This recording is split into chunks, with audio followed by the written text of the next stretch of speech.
दोस्तों आज की वीडियो में लता करंज की पहचान, प्रयोग और इसके फायदे के बारे में आपको पूरी जानकारी दी जाएगी। लता करंज का जो पौधा होता है ये पूरा कांटों से भरा होता है और झाड़ीनुमा होता है, झाड़ीदार पौधा होता है। इस पर पीले रंग के गुच्छों में पुष्प लगते हैं।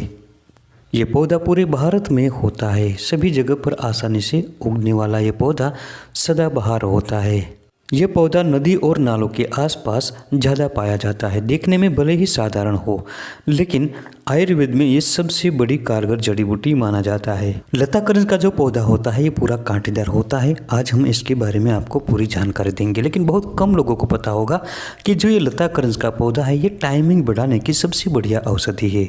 जी हाँ दोस्तों, ये टाइमिंग बढ़ाती है। स्तंभन शक्ति बढ़ाने में लता करंज बहुत ही उपयोगी औषधि है। इसके अलावा भी ये कई प्रकार की बीमारियों को दूर करता है, तो इसके बारे में पूरी चर्चा करेंगे। दोस्तों इस कांटेदार पौधे का वैज्ञानिक नाम है कैसालपिनिया पोंडक। हिंदी भाषा में इसे करंजवा, किरमाल, करंज, पापर जैसे नामों से जाना जाता है। इसका संस्कृत नाम करंज और उदकीर्य, गुच्छ पुष्पक आदि नामों से जाना जाता है। उर्दू में करंजवा कहते हैं और उड़िया में कोनिया से पहचानते हैं। ज़्यादातर इस लता को करंज के नाम से जानते हैं, लेकिन आपके क्षेत्र में आप इस किस नाम से पहचानते हैं कमेंट्स में ज़रूर बताएं। ये पौधा शरीर की सूजन दूर करता है और चर्म रोगों का नाश करता है। यह पाचन शक्ति बढ़ाता है, भेदन होता है और पेट की कृमि को भी दूर करता है। यकृत के लिए बहुत ही लाभकारी होता है। यानी लता करंज का पौधा लीवर के लिए बहुत फायदेमंद होता है। ये कुष्ठ को मिटाता है और जहर को दूर करता है। ये पूरे शरीर के कचरे को साफ करता है और रक्त को शुद्ध करता है, खून शुद्ध करता है, गर्भाशय की भी ये शुद्धि करता है। इसकी पत्तियां स्वाद में बहुत कड़वी होती है। ये डेंगू, मलेरिया और चिकनगुनिया को दूर करने की सबसे कारगर औषधि है। इस लता पर पीले रंग के गुच्छों में फूल लगते हैं। फूलों के बाद इस पर कांटेदार फली लगती है और इसको तोड़ने पर अंदर बीज होते हैं, दो दो जोड़े में। इसके जो बीज होते हैं तोड़ने पर बहुत कठोर होते हैं, लेकिन इसका तेल निकाला जाता है। ये तेल औषधीय गुणों का खजाना होता है। वीडियो को अभी लाइक करें, क्योंकि लाइक करने से हमारा मोटिवेशन बढ़ता है और मोटिवेशन बढ़ने से ऐसे नए नए वीडियो बनाने का उत्साह भी बढ़ता है। साथ में चैनल को सब्सक्राइब करें और इस जानकारी को अपने दोस्तों में ज़्यादा से ज़्यादा शेयर करें। दोस्तों हम बात कर रहे थे इसके बीजों की। तो इसके जो बीज होते हैं ना, इसकी प्रकृति गर्म होती है और स्वाद में बहुत ही कड़वा होता है। ये पेट की कृमि को दूर करता है और शरीर के रक्त को शुद्ध करने के लिए, खून को शुद्ध करने के लिए बेहतरीन होता है। शरीर में चाहे किसी भी प्रकार का त्वचा रोग हो, चाहे कंडू हो, दाद, खाज, खुजली हो या फंगल इन्फेक्शन, इसके बीजों का तेल बहुत ही लाभकारी होता है, हितकारी होता है। इसके अलावा आँखों के लिए ये बहुत फायदेमंद होता है। ये शरीर के खून को साफ करता है और खून बढ़ाता है। इसके पत्ते भी स्वाद में बहुत कड़वे होते हैं, लेकिन ये कफ और वात को दूर करता है, बवासीर को मिटाता है, पेट की कृमि को दूर करता है। शरीर में किसी भी प्रकार की सूजन हो तो इसके पत्तों को उबालकर काढ़ा बनाकर पीने से शरीर की सूजन दूर होती है। ये जो कांटेदार पौधा है ना लता करंज, स्वाद में तो ये बहुत कड़वा होता है, लेकिन ये लीवर की सबसे कारगर जड़ी बूटी है। अगर लीवर कमज़ोर हो और लीवर में कृमि भी हो तो उसको दूर करने के लिए लता करंज के ताजे पत्तों को लाइए, साफ पानी से धोकर इसका रस निकालें। 10 से 12 ग्राम की मात्रा में इसका रस ले और 1-1 ग्राम की मात्रा में वाइवडिंग और छोटी पीपर जो आती है ना, इन दोनों का चूर्ण मिलाए। अब इसको सुबह शाम खाली पेट लगातार 8 से 10 दिनों तक सेवन करें। इससे लीवर मजबूत होगा और लीवर में होने वाली कृमि भी दूर हो जाएगी। दोस्तों इसके जो बीज होते हैं ना, इसमें निकलने वाला तेल कुछ बूंदों की मात्रा में इसका सेवन करने से पेट की कृमि भी दूर होती है।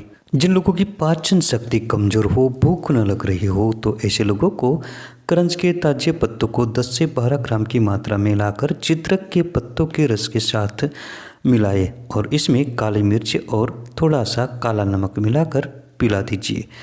कुछ दिनों तक लगातार इसका सेवन करने से भूख बहुत बढ़ती है और पाचन शक्ति बढ़ती है। इससे पेट में होने वाला गैस, अफारा, पेट का फूलना सब बंद हो जाता है। दोस्तों ये अर्श और बवासीर में भी बहुत ही लाभकारी होती है। जिन लोगों को बवासीर की समस्या है, अर्श की समस्या है, ऐसे लोगों को इसके पत्तों को लाए और घी या तेल के साथ भून ले।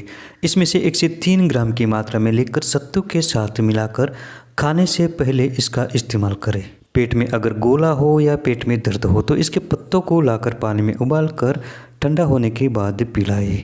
इससे पेट दर्द ठीक होता है, पाचन शक्ति ठीक हो जाती है। दोस्तों इसके अलावा अर्श की बीमारी में इसके मूल की छाल का चूर्ण बनाएं और गौमूत्र के साथ पीसें। इसको रोजाना पिलाएं और सिर्फ छाछ का ही सेवन करें। 3 से 4 दिनों तक ये प्रयोग करने से बहुत आराम होता है, बवासीर की समस्या में लाभ मिलता है। दोस्तों जितनी भी पाचन शक्ति बढ़ाने वाली वनौषधियाँ होती है ना, ये सब बवासीर में उपयोगी होती है, क्योंकि बवासीर जो होता है ये पाचन शक्ति कमज़ोर हो जाती है और जब बार बार कब्ज की समस्या होती है तभी ये रोग होता है। जिन लोगों को डायबिटीज़ की बीमारी है, मधुमेह की बीमारी है, तो इसके लिए आप इसके फूलों का फांट बनाकर सेवन कर सकते हैं, बहुत लाभ मिलता है। अगर किसी को वमन हो रहा हो, उल्टी हो रही हो, तो इसके बीजों की अंदर की जो गिरी होती है इसको ले लीजिए और शहद तथा शक्कर के साथ मिलाकर चटा दीजिए। अगर ज़्यादा परेशानी हो तो इसके बीजों को आग पर भून ले और पीसकर इसके साथ आधी मात्रा में शक्कर मिलाए। दोनों को अच्छी तरह से मिलाकर छोटी छोटी चने के जैसी गोली बनाए। अब रोगी को 10-10 मिनट के अंतराल में एक एक गोली पिलाए। बहुत जल्दी ही वमन या उल्टी में लाभ मिलता है। जिन लोगों के बाल झड़ गए हो, सिर पर गंज आ गई हो, तो इसके बीजों से निकाला हुआ तेल रोजाना मालिश करें। इससे बहुत जल्द ही गंज दूर होती है और नए बाल आने लगते हैं। इसके अलावा इस पर पीले रंग के फूल लगते हैं, आपने ज़रूर देखा होगा। इस फूलों को ले आए, इसको कुट पीच लीजिए और अपने गंज पर, जहाँ बाल ना हो, बाल झड़ गए हो, उस स्थान पर इसको लगाते रहे। लंबे समय तक ये प्रयोग करने से जरूर नए बाल आएंगे। कुछ लोगों को शरीर में वात बढ़ने के कारण पूरे शरीर में दर्द होता है, तो ऐसी स्थिति में इसके बीजों के साथ लगभग समान मात्रा में काला नमक मिलाए और सौंठ तथा हींग मिलाकर चूर्ण जैसा पाउडर बनाए और आधा ग्राम की मात्रा में या 1 ग्राम की मात्रा में गर्म जल के साथ रोजाना सेवन कराए। चाहे किसी भी प्रकार का बुखार हो, वायरल बुखार हो या डेंगू, मलेरिया और चिकनगुनिया जैसी बीमारी हो, इसके पत्तों को लाए, साफ करके पानी में उबालकर रोजाना सुबह शाम काढ़ा बनाकर सेवन कराए। बहुत जल्द ही रोगी को आराम मिलता है और प्लेटलेट्स भी बढ़ता है। इसके अलावा चाहे किसी भी प्रकार का पुराना बुखार क्यों ना हो, तो इसके लिए करंज के पत्तों के साथ गिलोय, चिरायता, नीम की छाल, अमलतास का गुद्दा, इन सबको मिलाकर काढ़ा बनाकर सुबह शाम पिलाए। इस प्रयोग से 3 दिनों में ही बुखार ठीक होता है। इसके अलावा बुखार के कारण आई कमजोरी भी ठीक हो जाती है। दोस्तों ये जड़ी बूटी जो है ना, कांटेदार वनस्पति, ये पूरे शरीर के खून को साफ करती है, खून शुद्ध करती है और चर्म विकारों का नाश करती है। इसके लिए करंज की छाल, नीम और खैर वृक्ष, इसके पत्तों को साथ पीसकर लेप बनाए और तीनों के क्वाथ में स्नान कराए। इसके साथ ही इसके पानी को बार बार पिलाते रहिए। बहुत जल्द ही चर्म रोगों का सफाया होता है। लेकिन तली हुई और मिर्च मसाले वाली चीज़ों का सेवन नहीं करना है, इससे बचना है। इसके अलावा जहाँ भी दाद, खाज, खुजली जैसी समस्या हो, उस स्थान पर 2 ग्राम की मात्रा में इसके बीजों को पीस लीजिए। इसके साथ हल्दी, हरड़ और राई पीसकर इसका लेप बनाएं और रोजाना लगाएं। 10 से 12 दिनों तक ये प्रयोग करें, जरूर लाभ मिलता है। दोस्तों इसके अलावा जो सफ़ेद कनेर होती है, इसकी जड़ को लाए, इसकी छाल के साथ इसके बीजों को पीसकर इसका लेप बनाकर प्रभावित स्थान पर लगाते रहे। इससे भी बहुत जल्द ही चर्म रोगों का सफाया होता है। शरीर में किसी भी प्रकार का घाव हो, इसकी जड़ को साफ करके इसका रस निकाल कर उस स्थान पर लगाए। बहुत जल्दी ही घाव बढ़ता है। अगर शरीर पर घाव लग गया हो और सूजन आ गई हो, दर्द हो रहा हो, तो इसके लिए करंज के पत्तों के साथ निर्गुंडे के पत्तों को समान मात्रा में लेकर पीस लीजिए। इसका लेप तैयार करें। इस लेप को जहाँ सूजन हो गई हो, घाव लग गया हो, उस स्थान पर लगाए। बहुत जल्द ही दर्द भी कम होगा और सूजन उतर जाएगी। तो दोस्तों सुना आपने कि ये कितनी ज़बरदस्त जड़ी बूटी है जिसे हम कांटेदार और बेकार समझ लेते हैं। यही नहीं दोस्तों, ये चमत्कारी की भी है। जी हाँ दोस्तों, वाकई ये वनस्पति चमत्कारी है। अगर किसी को खांसी हो गई हो, कुत्ता खांसी हो, तो इसके जो फल होते हैं ना गोल गोल, इसकी माला बना लीजिए और गले में पहना दीजिए। कुत्ता खांसी मिट जाती है। इसके अलावा चाहे किसी भी प्रकार की खांसी हो, इसके बीजों को कूटकर पानी में उबालकर ठंडा होने के बाद कुछ दिनों तक पिलाएं। 2-3 दिनों में ही आराम मिलता है। इसके अलावा इसके ताजे पत्तों का रस 1 चम्मच की मात्रा में लेकर साथ में फुला हुआ सुहागा 1.25 ग्राम मात्रा में लेकर शहद के साथ मिलाकर 3 से 4 बार दिन में चटाएं। बहुत जल्द ही खांसी से छुटकारा मिलेगा। दोस्तों, ये कांटेदार पौधा दांतों के दर्द में भी बहुत उपयोगी होता है। दांतों को मजबूत बनाने के लिए इसकी टहनी का नित्य दातुन करना चाहिए। इसका दातुन बहुत कड़वा होता है, ये पायरिया को नष्ट करता है। अगर दांतों में दर्द हो रहा हो और दर्द के साथ खून भी आ रहा हो तो 7 से 8 ग्राम की मात्रा में इसके बीजों को ले और 7 ग्राम मिश्री मिलाकर खिला दीजिए। दोस्तों, ये जड़ी बूटी है ना वनस्पति, ये पथरी को दूर करने में भी बहुत ही लाभकारी होती है। पथरी इससे दूर हो जाती है।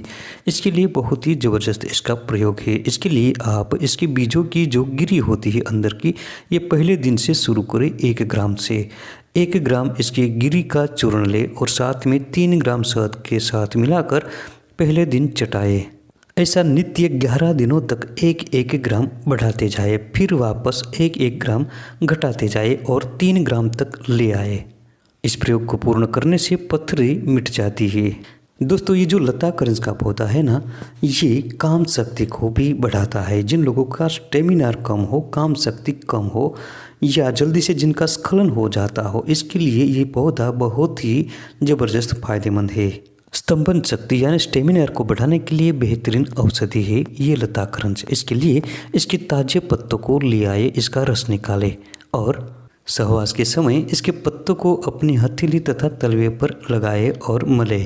इसके साथ इसके बीज को अपने मुंह में रखकर चबाते रहे सहवास के दौरान। इससे स्तंभन शक्ति बढ़ती, स्तंभन होता है। तो स्टेमिना बढ़ाने के लिए ये जड़ी बूटी बहुत उपयोगी है, इसका इस्तेमाल कर सकते हैं।